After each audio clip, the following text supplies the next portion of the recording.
I would like to say good afternoon, ladies and gentlemen, and most welcome to the Monivent webinar series, where we have invited experts presenting topics within neonatal resuscitation and delivery room management.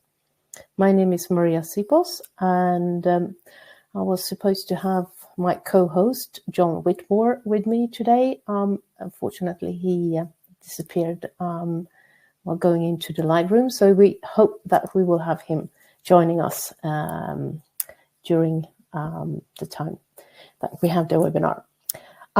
This is the fourth webinar and the last one for this year.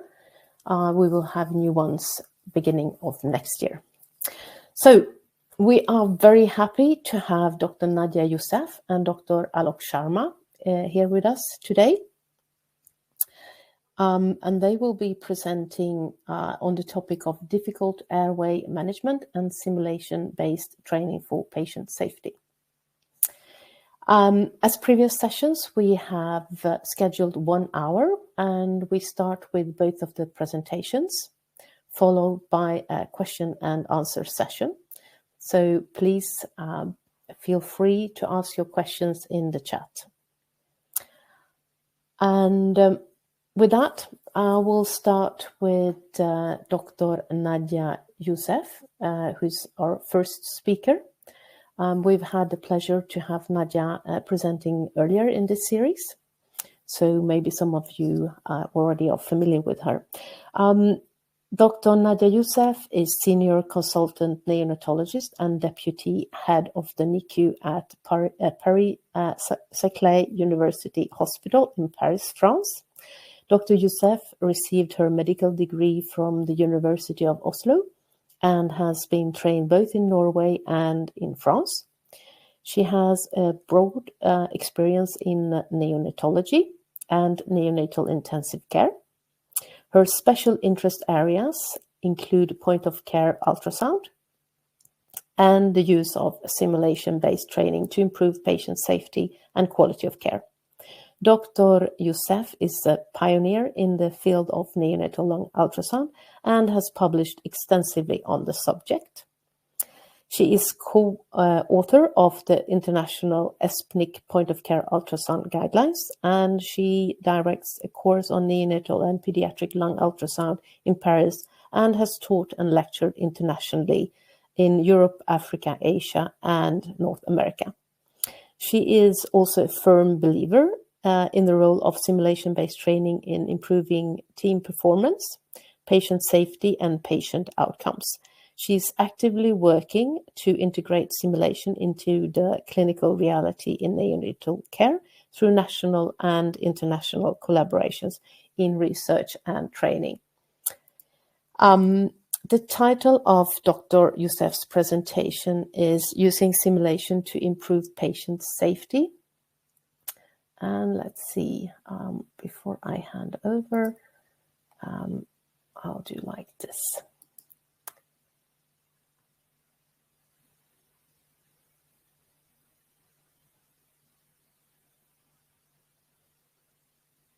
Hello, everyone. Thank you for being here today. I know you must have very busy schedules, so I'm very grateful that you've taken the time to join us today.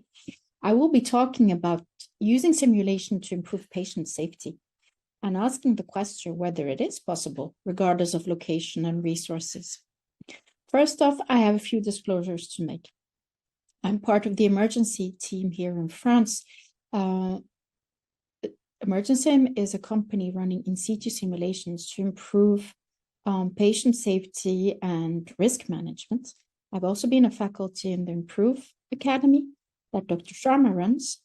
And I must say that I'm very happy to have been part of a team that was able to evaluate some of the Monivent products earlier. But none of these disclosures should have any significance for today's talk.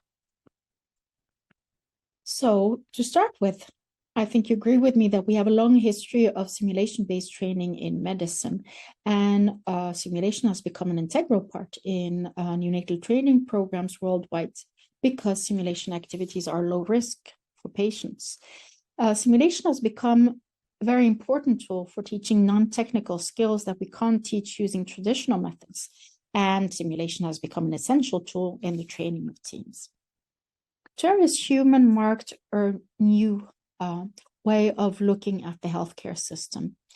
When that was published in 2000, we became aware of the fact that the number of patients being harmed in the health system was very high, and that was mainly due to human factors.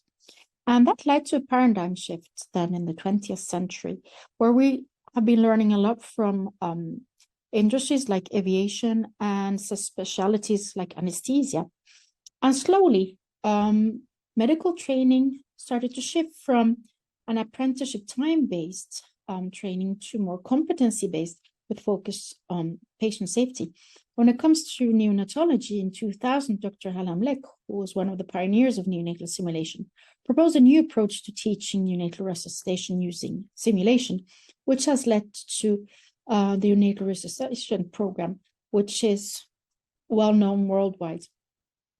We in neonatology, we started to shift from just focusing on procedural skills to focusing on the importance of the cognitive and behavioral skills and interprofessional team functioning. So we're working in a very chaotic environment. The healthcare system in itself has many reasons which predisposes us to errors. I mean, we've got diverse tasks and products. Our patients are really vulnerable, especially in neonatology. We've got multiple patterns of activities, outcomes are uncertain, and then there is the lack of regulation that combine to predispose the system to errors. And in addition, we as healthcare teams, we often underperform when we're faced with obstacles or barriers to optimal functioning. And this may also be based on the fact that we don't all have the same motivations, that often there has been a focus on individual achievements over team achievements. The fact that in many structures, we have rigid hierarchies and quite unrealistic expectations. So what have we learned from other industries like aviation and banking? Well, these operate on the high reliability operational theory, HROT. Mainly, this is the way they're organized for activities with high intrinsic hazard to give in the end nearly failure-free results despite complexity and high tempo. But then again, there have been authors like Pero who have said, well, actually, in some settings, maybe having accidents is almost inevitable. If we are in the setting when there is a very complex system and tight coupling with time restraints, well, maybe that could go on to create an environment in which a major accident becomes more and more prevalent instead of less and less prevalent over time, regardless of the steps that are taken to increase safety, causes normal accidents. So mainly, you put in many things to try and prevent errors, but you end up probably, like this was also the case in high-risk industries like nuclear industry. Another interesting book that came up was The Limits of Safety, which advocates for a balanced approach to safety and reliability that acknowledges the potential for accidents, while at the same time striving for high reliability. And that goes through creating and maintaining a strong culture of safety, testing, using optimal processes and procedures, and then continuing providing intensive and continuous training of not only individuals, but also teams and larger units. And then conducting thorough prospective and retrospective organizational learning and safety management. What about the healthcare? I mean, compared with these other high-risk industries, we have a number of points that might be a bit different. And it's not only because pilots are on board the plane that the aviation industry has come so far. It's also for other reasons. One of the difficulties we may face in healthcare is the fact that we have varied governance, which leads to us having problems in achieving universal dissemination or adopting universally safety processes or clinical processes. We're more focused on humans as patients, right? And patients as humans have individual variations and responses, which add even more complexity to our already dynamic situation. And then again, it is the fact that, failures in our healthcare system result in individual tragedies, family tragedies, but they don't have the same impact as a nuclear catastrophe, a train crash or something, which are highly mediatized and might lead to significant negative economic impacts. And then they get a lot of interest from the media and oversight agencies. When you die or when you are maimed or hurt by, let's say, an error in healthcare or an adverse event, it doesn't really gain much coverage. But luckily, I believe it's not only about the errors. And this is based on Holnagel's Safety 1 and Safety 2. Because our traditional focus, and many of us are still doing this, is that we're trying to find the errors. We're looking back, trying to find out what went wrong. But maybe in a system like healthcare, which is very dynamic and very complex with multiple components that interact in unpredictable ways, it might be difficult because our threats, our latent safety risks, they are changing continuously. So the Safety 2 approach is basically focusing on what goes well in spite of the difficulties, meaning that we're going to focus on resilience. Resilience is the intrinsic ability of a system to adjust its functioning before, during, or following changes and disturbances so they can still sustain the required operations under both expected and unexpected conditions. And that could apply really well to the complex systems that healthcare is, right? And according to Holnagel, the key determinants of resilient performance are potential of the system. Now we're talking about healthcare as a system to anticipate, monitor, respond, and learn. And isn't that really what we're all trying to do? The priorities related to improving healthcare safety through simulation have been discussed in many papers, and one of them is this. And Dr. Gaba is also one of the pioneers in using simulation for healthcare safety. So the three main points in this paper are designing simulation-based activities to promote high reliability in healthcare. Reliability means that you get the same results every time, meaning that you can give this quality of care.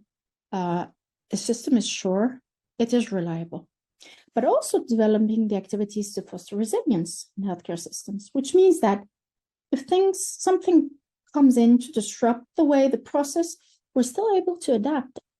And this is what we're doing in everyday life. We're constantly adapting to what's going on.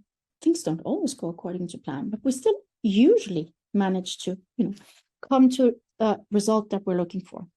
And then number 3 is evaluating the impact of adverse events in healthcare and how we can use simulation-based activities to determine and potentially to prevent their cause. And this is about what this talk is all about. We work in very complex systems. And I studied at the time when the individual was really more, let's say, in the center of what was going on. We learned or got to learn that we were kind of responsible for everything going on as physicians. And clearly that does not make sense.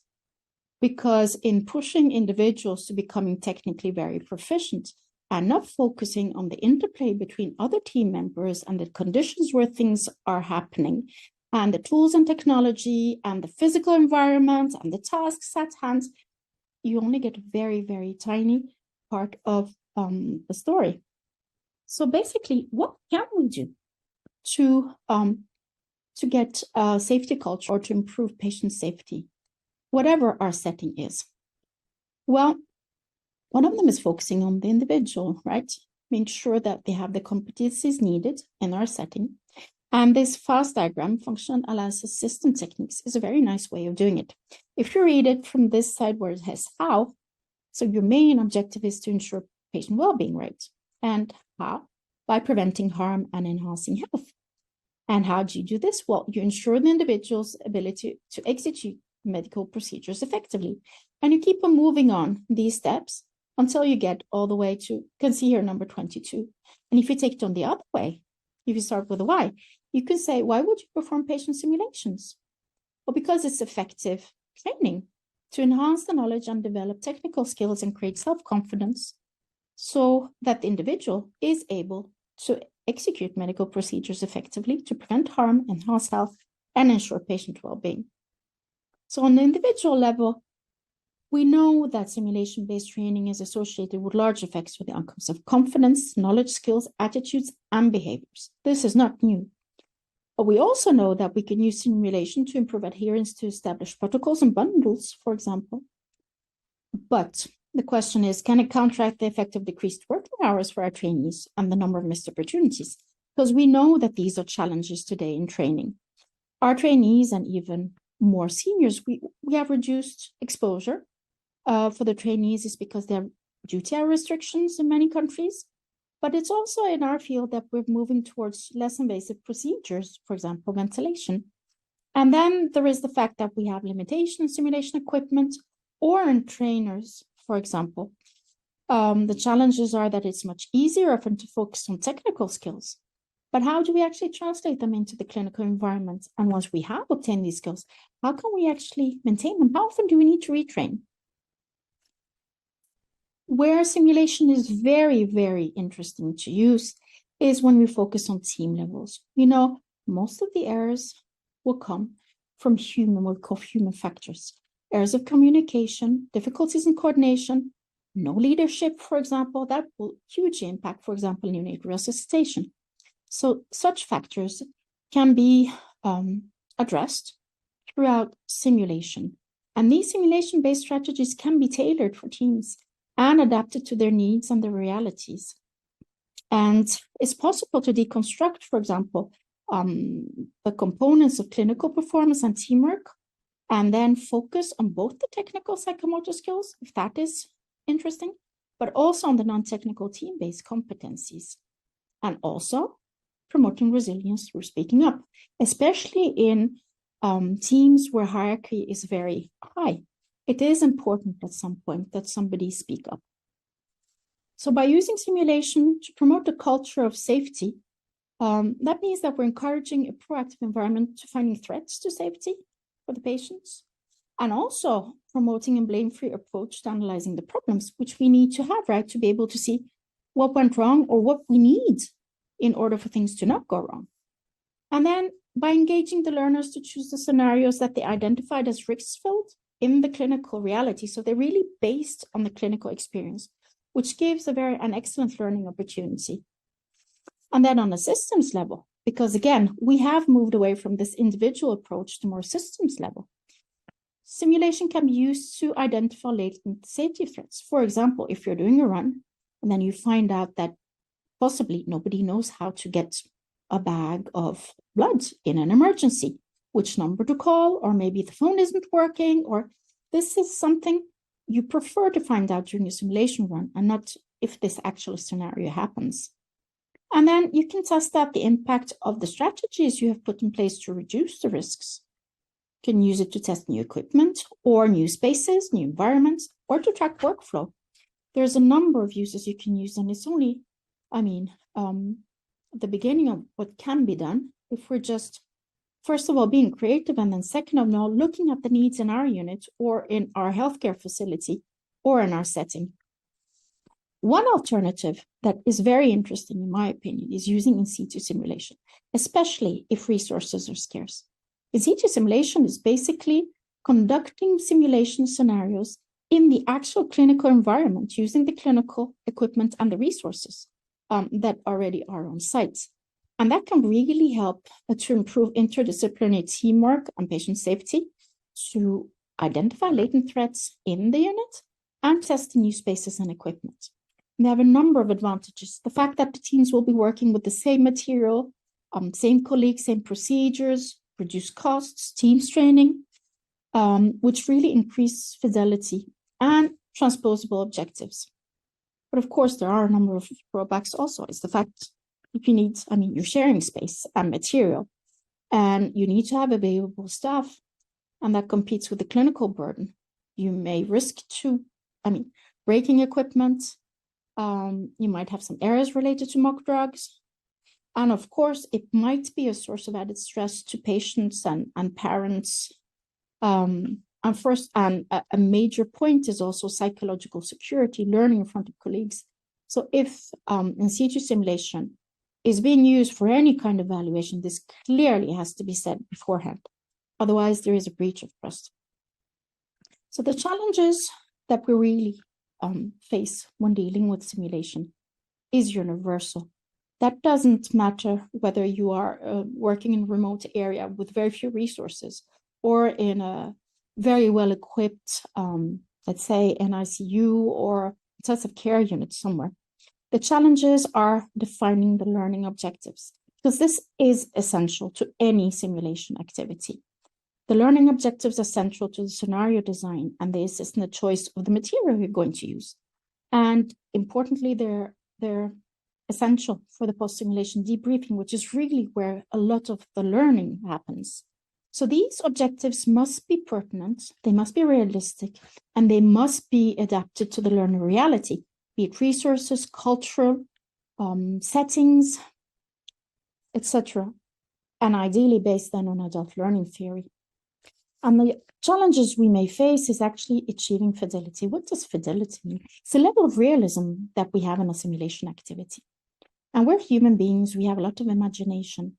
And as long as there is a buy-in from the learners, and this is, the limitation of simulation, usually goes well.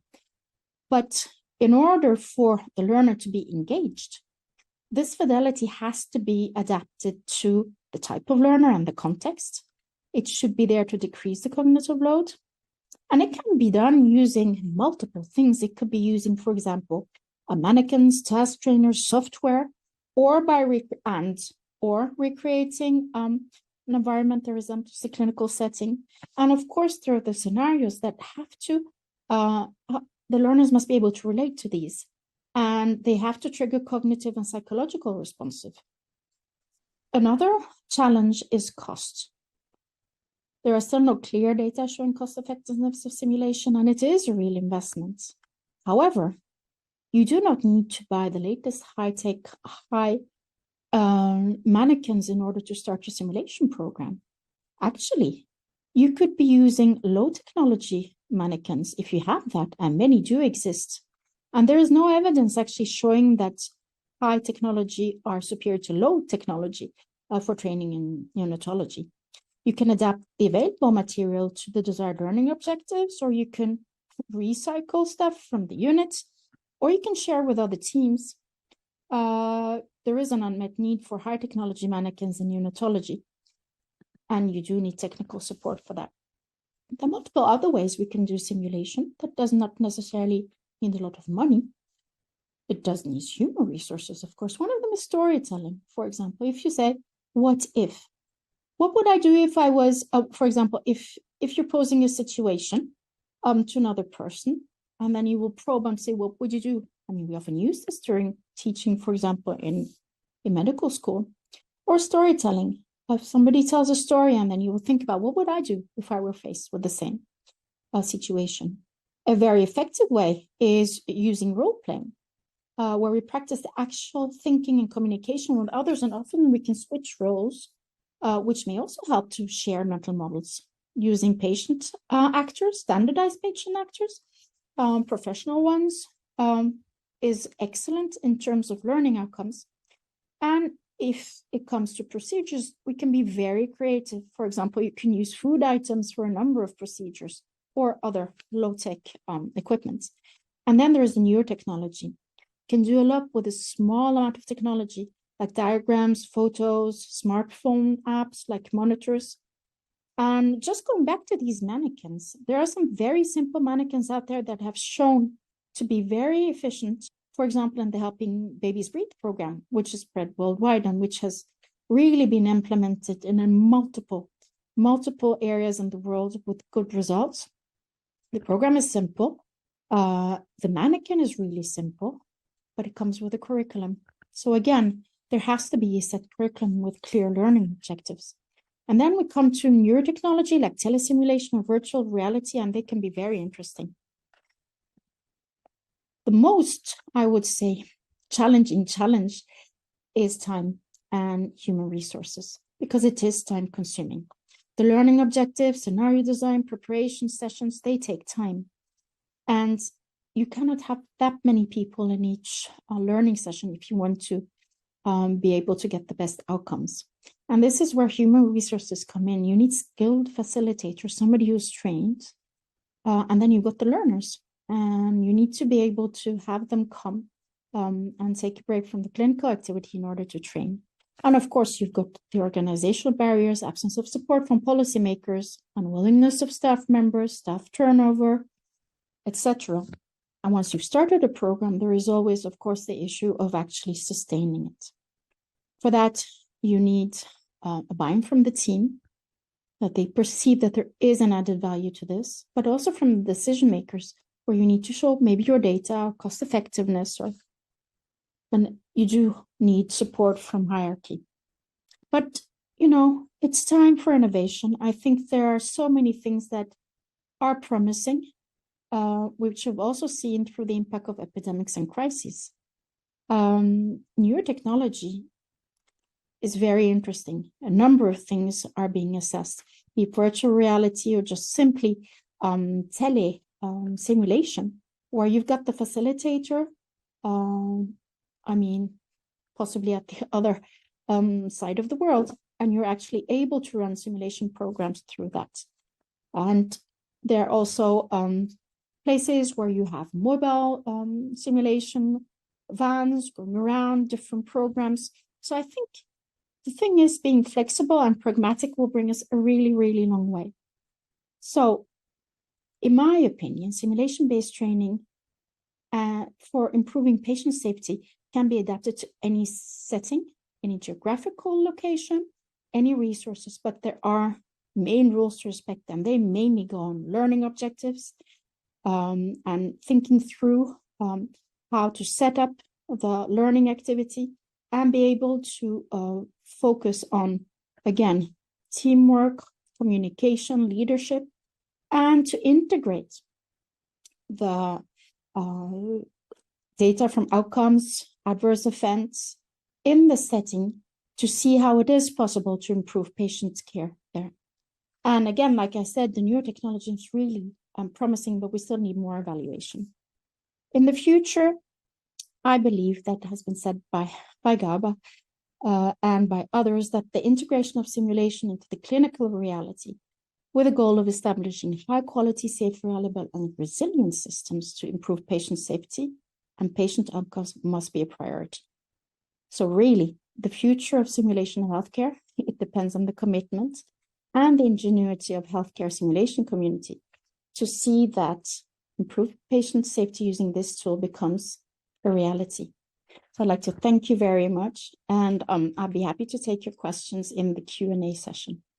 Please feel free to put your questions in the chat. Thank you.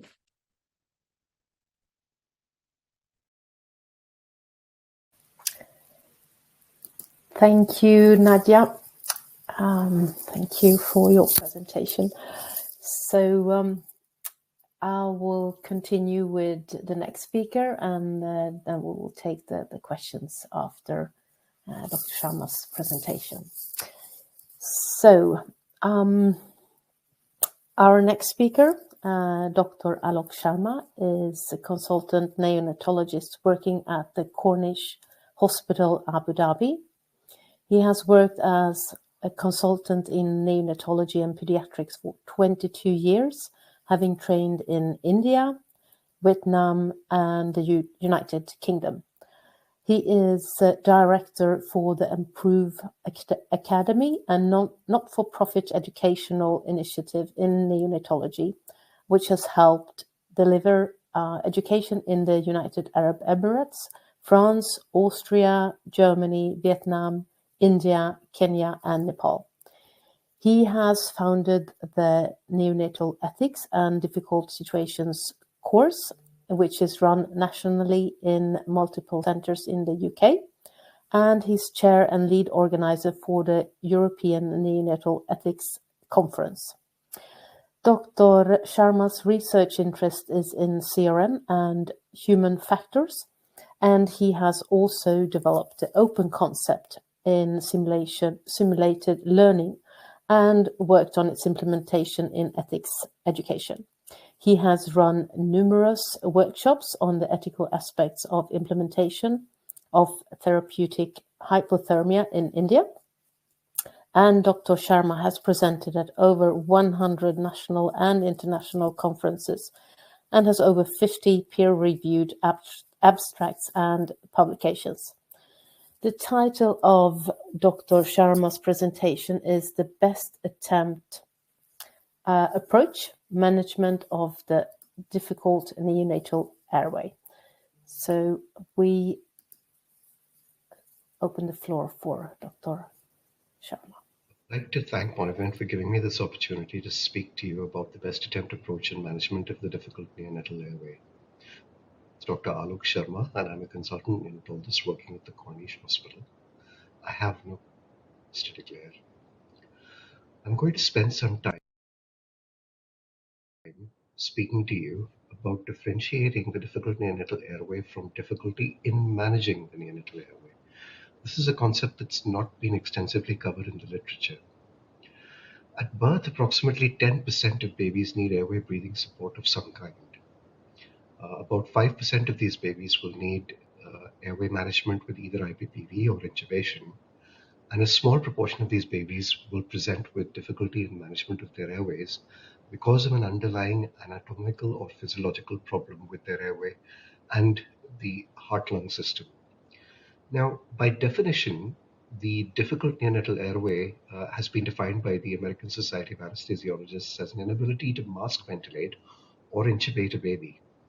Now, when we talk about intubation, the issues are usually either difficulty visualizing the glottis, as might be the case with a baby who has Pierre-Robin, or ability to visualize the glottis, but a difficulty passing an ET tube through the cords, as might be seen with babies who have subglottic stenosis. Now, clearly, when we talk about the difficult neonatal airway, by definition, the assumption is that there is something wrong with the baby that is making airway management a challenge. There is, however, difficulty in management of the neonatal airway, which might occur because of problems with the skill set of the team attending the delivery, the absence of working or available equipment, or human factors issues where communication and behavior influence the management. And they may also contribute to difficulties with management of the airway, which I believe are easily correctable. They can actually be prevented by simple use of a checklist. These are completely avoidable problems which the team can mitigate against. And really, if the team is able to mitigate against these issues, then if they have difficulty, you can then assume that there is something that is wrong with the baby.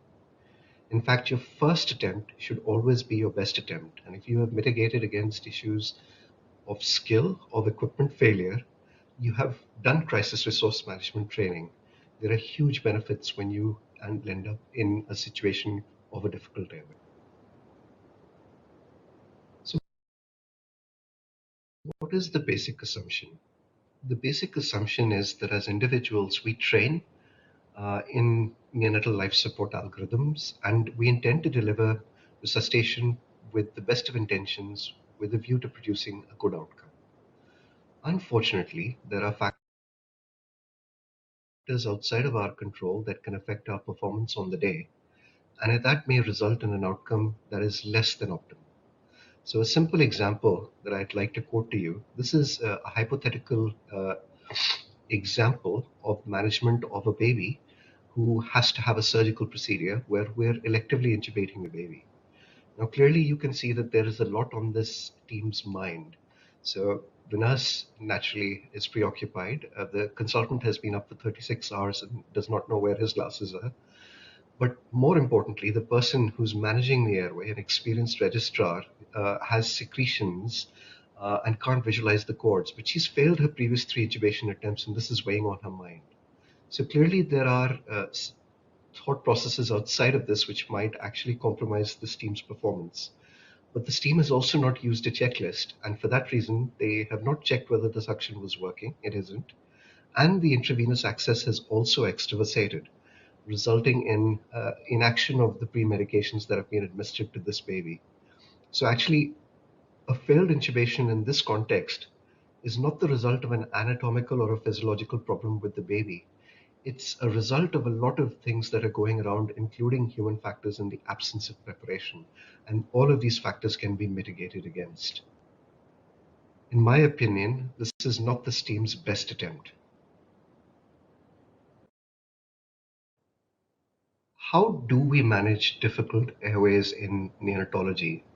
Well, a lot of the algorithms that have been produced in the literature have come from pediatric and anesthetic guidelines, which essentially focus on can't intubate, can ventilate, can't ventilate kind of approaches. Now, not only are these guidelines notoriously difficult to follow cognitively, I mean, as you can see, this guideline is extremely wordy, but to the untrained brain, the ability to then go through the pathway and read things in a situation which is quite stressful can be overwhelming. In addition to this, I would say that a lot of the difficult neonatal airway guidelines that are currently there in the literature don't always cater to the development of mental models in situations like this. And the focus in guidelines tends to be on limiting the number of intubation attempts, which I think is correct, but does not necessarily tell you or lead you to a pathway that says, what am I going to change about my next attempt at managing the airway?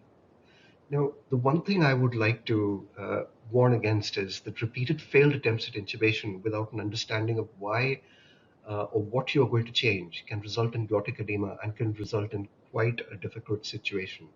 So the approach that we should develop should be one where we inculcate crisis resource management and develop simple pathways to try and make difficult airway management easy.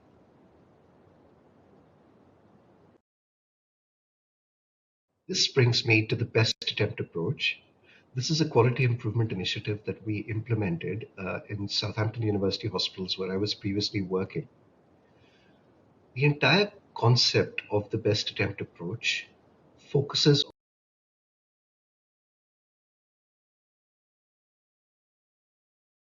on our ability to be able to manage the airway in making preparation in using a checklist. Now, the preparation is such that avoidable factors that may result in unsuccessful airway management have been addressed prior to the airway management attempt, whether that's mask ventilation or intubation, both.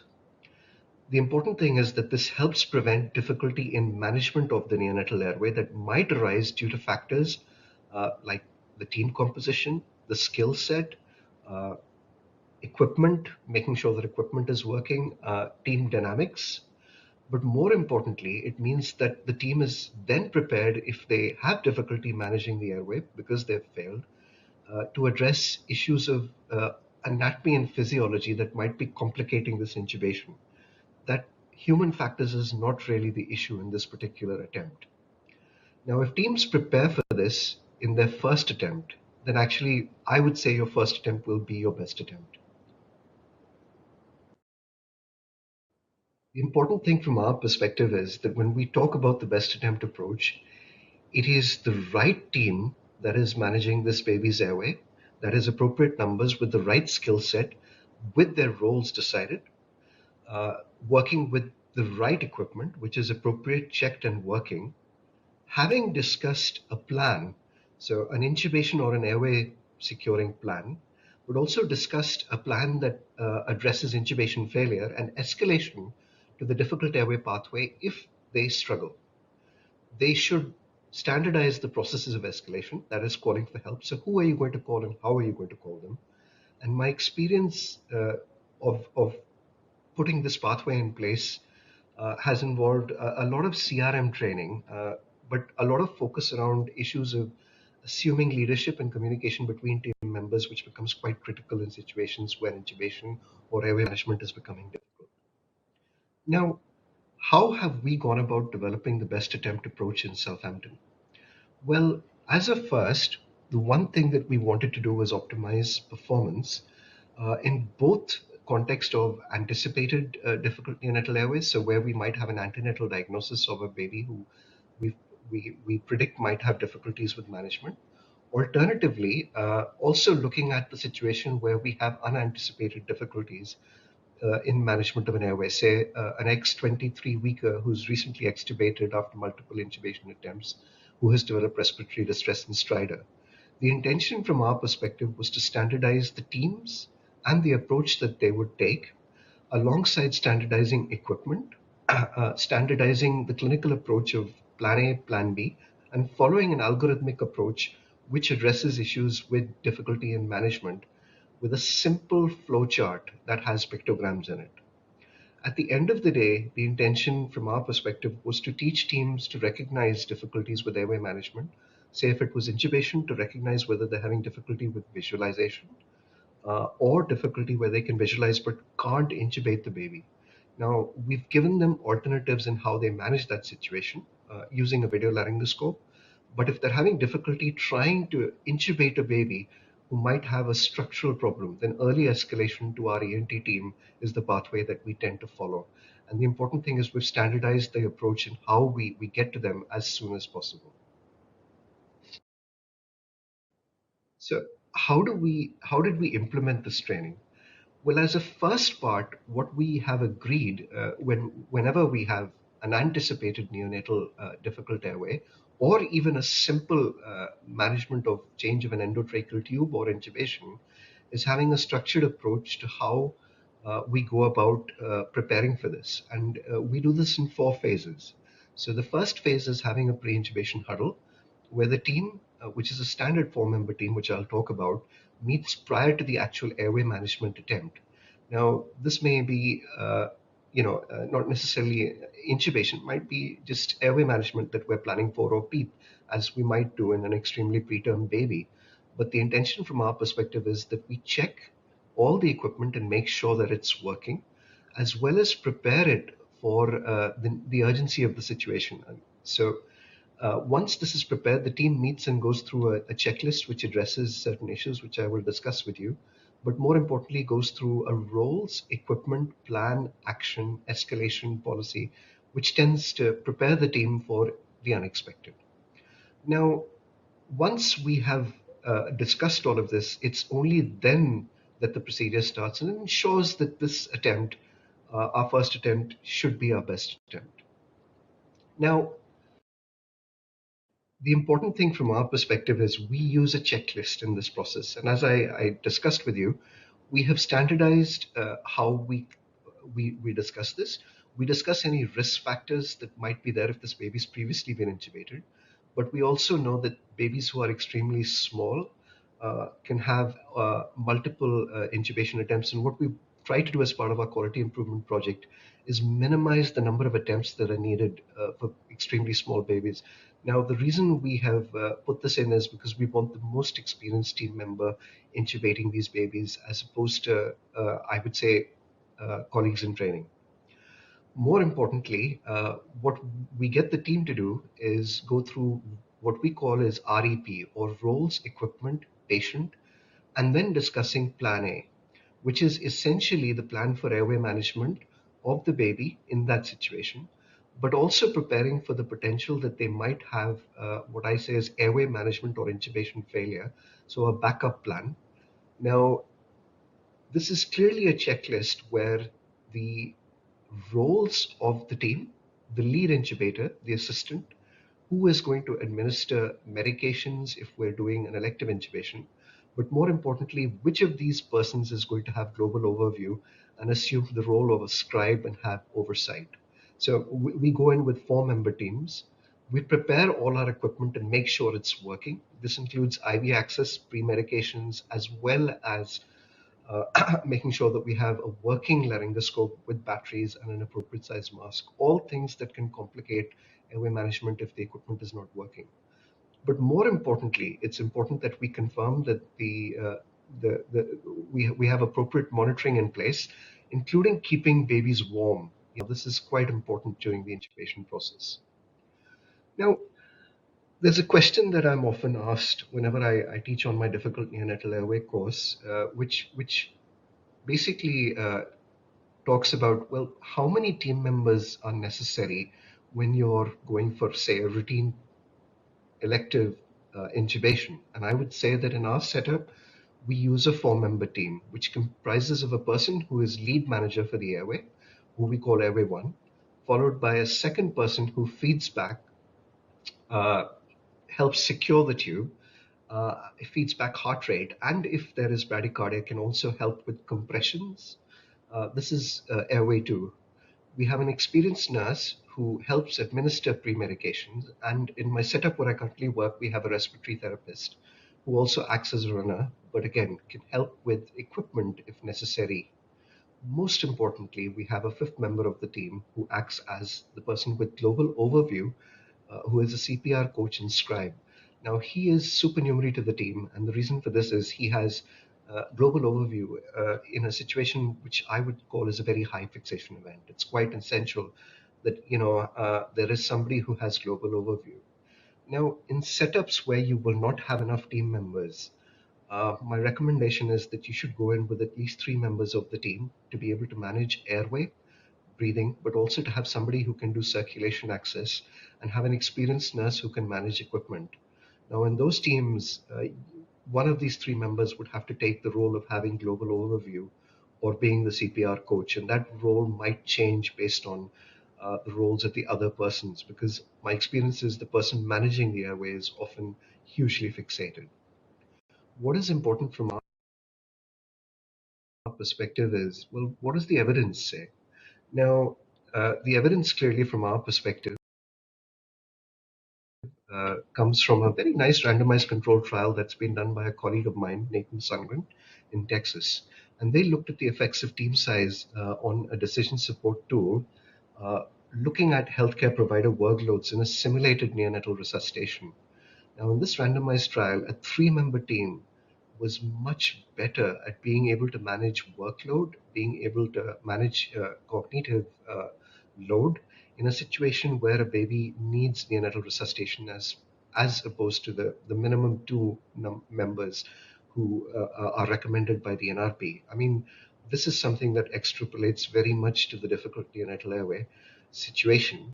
But what I would say is an additional member who can act as a runner, a scribe, and a CPR coach, I would say is also very important.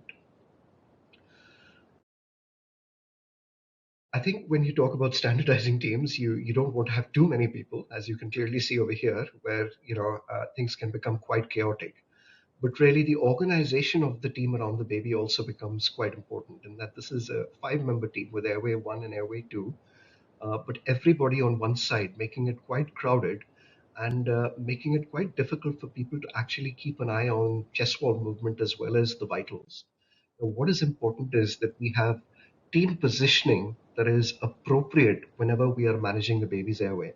Now, in our setup, again, we follow a standard approach where Airway 1 is at the head side of the baby. He's managing the airway of the baby. Airway 2, as we discussed, is the person who supports Airway 1 in confirming the endotracheal tube, helping fix the endotracheal tube. But more importantly, Airway 2 can also keep an eye on monitoring, keep an eye on the baby's heart rate and SATs, which Airway 1 can often not, because this is a high fixation event. The reason I also want Airway 1 to focus on the baby is because I want him to visualize chest wall movement while he's providing IPPV or resuscitation, but also keep an eye on the baby clinically. Now, an experienced nurse being on the opposite side means we have less crowd, but the nurse can keep an eye on monitoring, help manage equipment, but also from our perspective, feed back to the team if she finds that the baby is deteriorating. Now, a 4th member of the team, who is the CPR coach or the scribe, tends to be at the foot end of the bed and or keeps a global overview of what's happening, so has that kind of helicopter view of the team. Coming to the next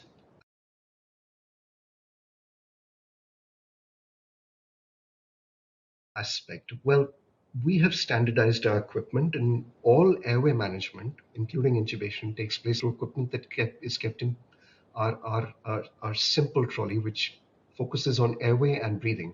So everything for mask ventilation is kept in drawer A, and everything for breathing is kept in drawer B of the simple airway trolley. This comprises all sizes of tubes, as well as the laryngoscope and suction catheter device. In addition to that, we have everything for access and circulation in subsequent draws, which might become necessary if you're going into neonatal resuscitation in the delivery room. But really, this is everything that is needed for a first intubation attempt.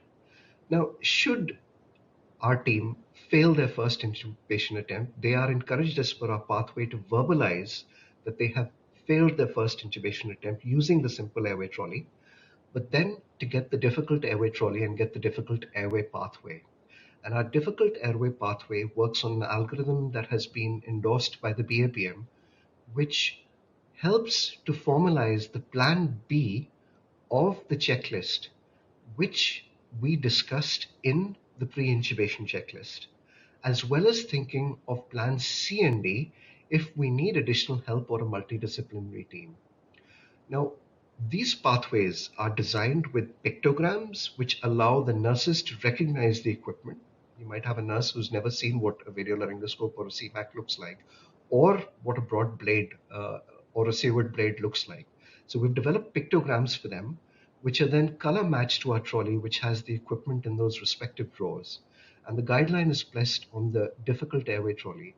It's a vertical guideline, which cognitively allows for simple reading and allows the team to go through the pictograms to kind of decide what equipment they need, but also has standardized approaches to who and how to call with their telephone numbers. The most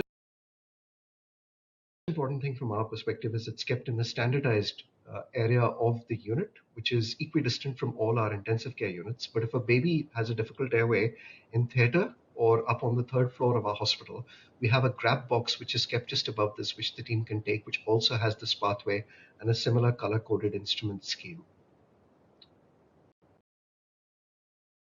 The trolley has 4 drawers. The first drawer again has everything that we need for simple airway management, but also has cuffed tubes and has soft ET tubes with a McGill's forceps if we want to alter the way we are going to perform our second intubation attempt based on the baby's anatomy. The second drawer has everything that we need for an intubation attempt that might use specialized blades, as you might need for a baby who has macroglossia. We use a broad blade, which is called a Seward. They all work with one single laryngoscope, which has backup batteries inside. This is followed by drawer C, which basically has everything for management of the anterior airway, which is an LMA and an iGel. We have both in our trolleys, simply because some people prefer to use the iGel and some people prefer to use the LMA. My recommendation would be that you standardize to using the iGel, as it's quite easy. But it also has everything that we need for use of the videolaryngoscope, the kaleidoscope, which means that if you have an airway that is quite anterior, you can then use the kaleidoscope to manage the airway in these circumstances. The final drawer is the drawer that is used by our ENT team for an emergency tracheostomy. So it has everything for an emergency tracheostomy kept in a sterile set with a backup and a Crickstat needle if you want to do an emergency needle cricothyrotomy in these situations. The pathway, naturally, from our perspective, follows an ABCD approach, but the most important thing is for any baby where we suspect an airway abnormality, either which has very difficult visualization or a possible underlying structural problem, maybe subglottic stenosis or a tracheal stenosis, we have a pathway that escalates directly to our ENT team through a standardized number to get them to get their Making Airway Safe trolley, which has a 2.2 fiber optic bronchoscope, which allows intubation, and a special device which is called the Brambrink endoscope, which allows intubation with an endotracheal tube on it. So really, it is a multidisciplinary pathway. Coming to what we're trying to achieve, well, by standardizing all these processes, I mean, our intention is that whenever we have our first attempt at airway management, we're successfully able to mask ventilate, intubate a baby if appropriate with minimal problems. And I can't emphasize enough that we have a large number of babies who really don't need intubation. Now, in our pathway, we have provided our teams with the ability to be able to use non-invasive ventilation, Optiflow, as well as CPAP if necessary to manage babies after mask ventilation if they're breathing well. A really important aspect of managing the difficult neonatal airway is making sure that you have that as an alternative, because not every baby will need intubation. But more importantly, if the team have had an attempt at intubation or airway management which is unsuccessful, the use of the checklist ensures that it is not because of a lack of preparation, teamwork, equipment failure, failure of suction, lack of equipment, or human factors. In essence, this first attempt was our best attempt. We encourage team members, if they're failing, to mentally model and verbalize the reason for why they're failing so that they can change what they're doing about these airway management attempts. More importantly, to mentally model and in our standard protocol, we follow the BAPM pathway. Once a person has had 2 attempts at managing the neonatal airway, they should mentally model why they're failing. And if they think that this is an anatomical problem, difficult visualization because of an anterior airway, or a structural problem like glottic edema or a structural obstruction of the airway, label this a difficult airway, get the difficult airway trolley, and escalate to ENT. Furthermore, what we've done is standardize the approach of escalation to ENT. Now, in other setups who don't have ENT, that might be anesthetics. I think what we're trying to achieve at the end of the day is not something that's new. The best attempt approach has been used, I would say, by other industries in a long way. So in the 1920s, in United States, bank robberies were conducted keeping certain rules being sacrosanct, and one of them has actually been adapted to a very famous Hollywood movie, which talks about the top 10 rules of robbing a bank. And these are very much applicable to management of the difficult neonatal airway. So you decide to rob a bank. Well, you're going to manage a baby who might have a difficult neonatal airway. So have a plan A. So that's our plan A for the difficult management, airway management, our protocol. Have a backup plan, which is plan B, that's intubation failure. Establish clear communications, choose your partners carefully, and expect the unexpected. We'll use a checklist because this is going to help with all these situations. And then shit happens. Well, despite using a checklist, some babies will have a difficult airway because there's an anatomical problem. Don't get greedy. Well, I think this emphasizes the important aspect of please avoid repeated failed attempts at trying to intubate a baby, because actually that will result in glottic edema and make things worse. And then remember, shit happens again. I think this is my final point, and it comes back to hang up and know when to walk away, is that there are some babies who will have structural airway problems who we will try to manage, but they will die despite our best efforts. A baby with tracheal atresia, a baby who has upper airway chaos with an airway. I mean, these are babies who have very, very high mortality. So sometimes we prepare to the best of our abilities, but actually we can't save these babies. And it's important that we recognize that in some of these situations, a tracheostomy after extensive resuscitation might not be in the baby's best interests. So really, you need to hang up and you need to, know when to stop. At the end, I'm going to summarize by saying that when you're managing the difficult neonatal airway, having a standardized approach which uses a checklist and uses a pathway that does not produce cognitive ability and allows a team to go through the different steps with a clear escalation policy for management of the difficult airway can be life-saving. And I mean, this is a baby who we managed with no neck. And this is a baby where we weren't able to intubate. And we've simply used an LMA to manage this baby, which we've strapped in using our pathway, which basically recommended the use of an LMA with difficult visualization. I'm going to thank everybody.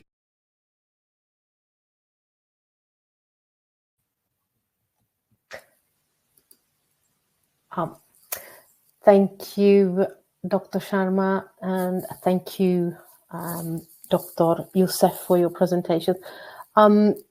We are running slightly out of time, so I will actually hand over to Mr. John Whitmore, my colleague, who will take care of the Q&A session. So, John, please. Yep. Thank you, Maria. And I would like to add my thanks to Dr. Yousef and Dr. Sharma. Very interesting presentations. There's a lot of good information in there, so thank you. I hope we are close to the end of our webinar, but I hope our presenters can stay with us just for a few minutes longer to take some of the questions that we've received. We have one here from a Dr. Johnson in Sweden that says, we sometimes talk about high reality this is for Dr. Yousef. Well, actually, both of you might have an opinion on this. We sometimes talk about high reality simulation being better than high fidelity, meaning that it's better to have a mannequin that looks and feels realistic rather than one that's filled with expensive electronics. Dr. Johnson has had a personal experience here of these expensive mannequins breaking, and his opinion is that it's much better to use a high reality mannequin. And he wonders what the presenter's thoughts are on this. Hi, I'm just wondering whether you can hear me because I'm having a problem with my video, but you can hear me. Oh, that's brilliant. I'll start, and then Alok, I think you might want to add something. Thank you for your question. I think it's mainly about why we're using the mannequins, right? And I think the most important thing we need to achieve is some fidelity, meaning that the learners manage to connect, or that we manage to have this experience, a psychological experience, so that the learning outcomes are best. So high fidelity does not necessarily mean high technology, as I think you're trying to tell us all, and I do agree. There is nothing in the literature today that says that high technology gives better learning outcomes than low technology. And of course, if the learners are able to believe that the babies, mannequins then are real, that does add. And some of the newer high fidelity mannequins that are low technology are really, really realistic. So my opinion is, yes, you need to think about why you're using this, because in some settings, maybe having a high technology mannequin could be very interesting if you're looking for specific signs, if you want to have other outcomes. But then, of course, depending on your learning objectives, you can choose your materials from there. I don't know if I was very clear, and I don't know what you think, Alok. I agree. I don't have anything to add to that. I think creating psychological fidelity is important. The mannequin you use is important, but if you can get participants to have that psychological fidelity, and sometimes realism, having realistic mannequins that are near lifelike can actually produce better psychological fidelity. Again, that's just feedback. Great, good. Thank you both for that. Yes, we have seen a number of mannequins that are extremely lifelike now, and we've had very positive comments about this. We have a question here from Anna Milan. Best attempt is an excellent approach. However, it's not to be confused with the most technical attempt, i.e. having it as first attempt done by a neonatologist versus immediately escalating it to an ENT using a flexible fibroscope. I think that's a question there for Dr. Sharma. Best attempt is an excellent approach. However, it's not to be confused with the most technical attempt. So am I audible? Am I clearly audible? Yeah, we can hear you. I think, it's more a comment than actually a question is my feeling from Anna. But I think what the message that I want to get out there is that what you want to do is you want to eliminate avoidable factors that will interfere with your ability to determine whether there is a genuine anatomical or physiological problem with the baby. And a simple example is if my laryngoscope is not working in my first attempt because the batteries are weak, I'm not going to get visualization of the glottis. And in that situation, I will have done laryngoscopy, which is an attempt. Now that does contribute to glottic edema. So what is important is that those avoidable factors are actually avoided. And if you can do that, then really you're more likely to be successful in your intubation. But more importantly, then if you can't get a tube down, then you're really thinking, is there something wrong with the baby? So really, I think that's the key message that I'm trying to get across to participants. Okay, thank you. We have a question here for Dr. Yousef. Are there simulation programs available that we can adopt? Again, to both of you. Well, I see that my video works. Are there simulation programs that are... It all depends on the setting, right? There are, if you are working in a setting and if your primary learners are, for example, midwives or birth attendants, then you have programs like Helping Babies Breathe that already come with a set curriculum. If your setting is different and you have specific needs, you need to tailor your learning objectives to what your, objectives for patient outcomes are. You have some sites like the Improve Academy that give you access to different scenarios that you can adapt to your clinical reality. So if there are training programs how to set up or how to learn how to become a facilitator, yes, you can do this through longer programs or even, short-term, and find out the resources in your setting and try to be creative. This is the way it worked in our unit, for example. We had one person who had a very long experience, long training, but basically 2 others who had a short training. But together we shared the same objectives and we had a needs assessment, and we actually only had one low fidelity, low technology mannequin, but we managed to borrow so much equipment that we could set up an in situ simulation using our equipment, and it was really wonderful for teamwork and for also different patient outcomes, like, for example, hypothermia, surfactant, and so on. So the answer is yes and no. There are some programs like the NRP, Helping Babies Breathe, or these kind of programs that are accessible. Then you have access to platforms like the Improve Academy, amongst others, or the Simulation SSH is called. And then, of course, you have the fact that you yourself can actively get some training and think about how you can adapt that to your setting with your resources on site. And I'll leave Alok maybe to add something to that too. So a very good resource that's available at the moment is IRIS, which is a program that's been made by the Association of Simulation Practitioners in Health, which is ASPI. It's a platform that you can use to create your own scenarios. And as Nadya has rightly said, my advice would be that you should create scenarios for your local setup. And those scenarios, they can cover training that involves maybe something related to governance or risk or quality improvement. We started trying to improve preterm care and kind of practice delayed cord clamping and non-invasive ventilation. So a lot of our scenarios involved task training, but also involved combination of sim scenarios with task training. So you can design them locally, but the IRIS platform is one that really helps with designing them and gives you a structured format to be able to design your scenarios so that they can be used within different team members to produce the same standards. Okay, thank you. That's very interesting. On that subject, Nadya, Dr. Yousef, sorry, you talked about the importance of team training and the difficulty of getting the whole team together with nurses and with doctors. How difficult is that, and how do you overcome it?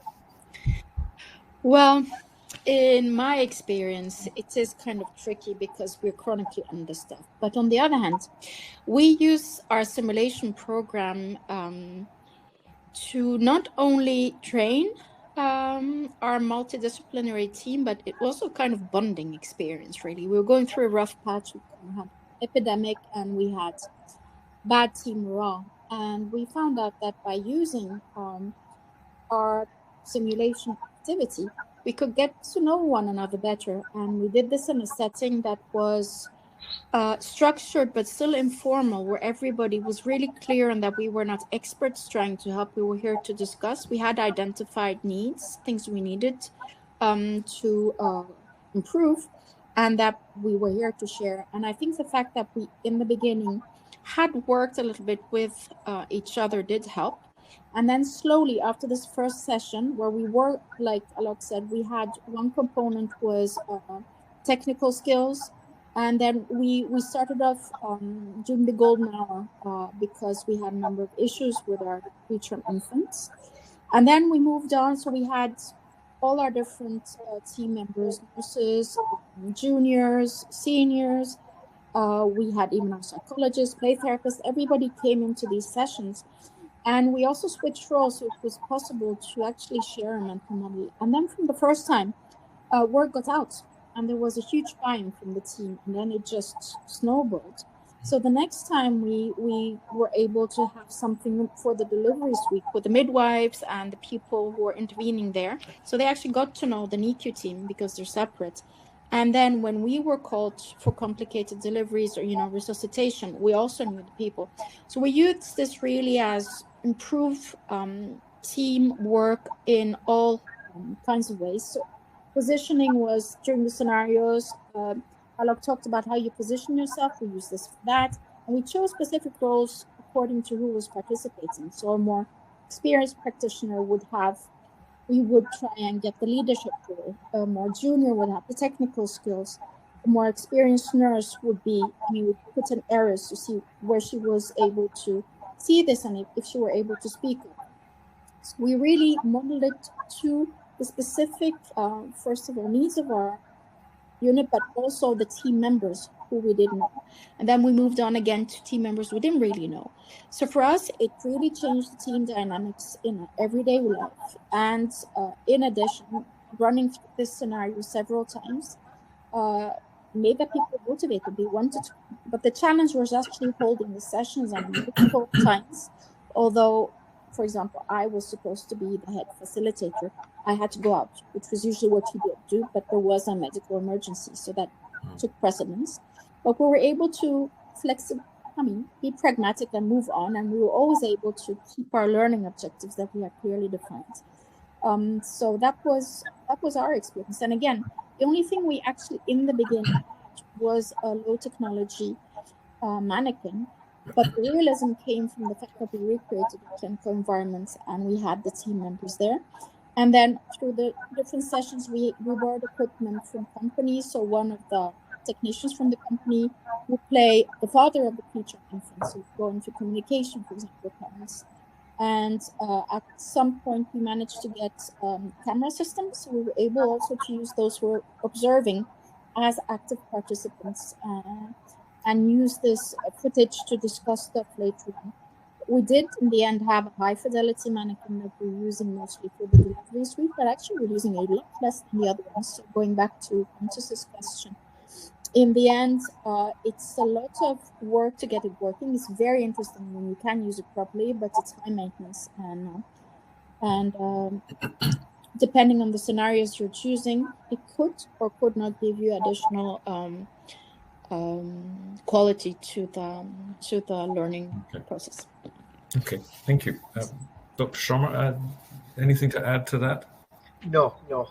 Okay, we have a question here from, I think, Dr. Iman Ayada. For you, Dr. Sharma, when to try a second attempt to intubate? When would you consider a second attempt to intubate? If I'm getting the question correctly, I think the question is how many attempts should a single person have, in reality. Now, I think what I would say to you is that our recommendations are no more than 2 attempts in the guidelines that we produce, but the evidence, about how many attempts each individual should have, there's no high quality evidence that supports it. I would want to take you away from the number of attempts. I would argue that if you are having another attempt, what is it that you're going to change about that attempt? And the question is, you mentally model why you failed the first time. Now, is this something that is related to the baby? Is this, were you hyperextending the neck? That was compromising visualization. That's something your team can tell you. On the other hand, if you can see something, cricoid can make your view better. So the question is, what are you going to do about that second attempt to actually make your intubation attempt successful? I would argue that if you're having more than 2 attempts, then in that particular situation, you probably should let the most experienced person have the next attempt. And it depends, and it'll vary based on circumstances. Now, I'm a consultant. I've worked for an extensive period of time. I have a great deal of experience, but I am becoming presbyopic. And really, I need glasses now, absolutely no doubt about it. And some of the specialists here who I work, they can intubate with their eyes closed. Sorry, and that's where I would say you really need to let that skill set get involved. So, if you're failing, you've had 2 attempts, then let the more experienced, not necessarily the more experienced, but the more skilled person take over, if that is the case. Sakya ego. That's great, thank you. We have one final question here for Dr. Sharma, and it's about the implementation of the best attempt approach. How long did it take you to implement it, and what were the biggest challenges you encountered? So we call this project Project Nick. And the reason we call it Project Nick is because we implemented this with pre-made intubation drugs. So a major challenge for elective intubations is the amount of time it takes for a team to draw, I would say, a pre-medication up. Now, to give you an idea, I mean, it took us a year. So a whole year to kind of implement the training. The training basically comes in 2 packages. So we train most of our trainees in the first 3 months. They have routine airway intubation training in the first 6 weeks. But for the more experienced people, they attend our difficult airway workshop, which we used to run every 6 months. But in terms of trying to implement this QI project, this needed a lot of task training, less simulation, more a lot of task training, where we focused on the ability of our nurse colleagues to draw drugs up while we're preparing the baby for intubation and using a checklist. Now, simulation for that was very time consuming, and the problem is getting those people together. So we used more skills and drills, and we implemented this over a whole year. Okay, thank you. Well, I think I have no more questions that have come through on the question and answers. I mean, I'm sure our presenters will be happy to answer any questions that occur to people. Either you, I think, Maria, you will explain how we can channel the questions through Monivent. Yep. So with that, I would just like to say again, thank you to you both. I've had the pleasure of working with you both, and I'm delighted to have this opportunity to participate in this webinar. So thank you again for me. And what I will do is just hand back to Maria, and she will explain some of the follow-up. Yep. As John said, thank you very much for joining and for presenting, and to the audience, thank you for joining us on this last webinar session for this year. Just a quick comment regarding the poll that we had. The results, I don't know if you, Dr. Sharma, and you, Dr. Yousef, if you can see it. If you would like to comment anything on that one, can you see the results from where you're sitting? So the question was, have you established a multidisciplinary simulation program, or do you run skills and drills? So we had 36% replying yes, 41% no, 19% not yet in the planning, and 2% I don't know. So please, your comments on that. Alok, you go ahead. I think what I'd say is, I would echo Nadya's sentiment. Simulation brings teams together. It means that you're familiar, you know your colleagues. We're all frail. We all have our moments and we have difficulties. And experience says the teams that simulate together work together well. You tend to pick up things that you sometimes can't pick up on the floor in real time. It sometimes is more difficult to debrief a real situation gone bad. You can actually do that much better in a safe environment to prevent that mistake from happening in reality. So I think if you're not doing it, you're really missing out. Okay. Nadya? I would probably just add something very simple, saying that it also depends on what we mean by running a simulation program. because I think when we have the opportunity to do so, many of us are doing some kind of simulation, although we don't identify ourselves as having, running a simulation program. I think we don't really need much in order to start doing it, and the benefits are really quite amazing when it comes to, like Alok said, teamwork and so on. It really changes. I think it builds trust, and it does really help do so because we work in very stressful environments. And I don't know about you, but I feel extremely vulnerable sometimes. I'm, for example, talking about the difficult airways. I'm just wondering, I'm the most experienced and I can't see anymore either. And maybe, what do I do now, right? So being able to work with a team where I know I can count on my other team members, where they can actually take me out of this tunnel if I go there, or that we all know who to call for help, or even just very simply in day-to-day activities that I know that they know they can come and ask questions or have the openness to say when things don't go well. I think this is, when it comes to, in the end, what we're all here for. We all want to do the best of our patients and their families. We want to ensure that we're doing this safely. And also for us as healthcare providers, we also need to be safe. And I think this is a very good way of doing so. Investing in that is also investing in how we as teams feel. And we do well when we feel well. If it's very difficult, our stressful environment in itself will be difficult to live as individuals. But being together in a team, first of all, reduces errors because teams are more adults than individuals. But it helps us feel part of something and going in the same direction. And I think that's important. So communication and teamwork. Excellent. Thank you both for your presentations and time and joining us today.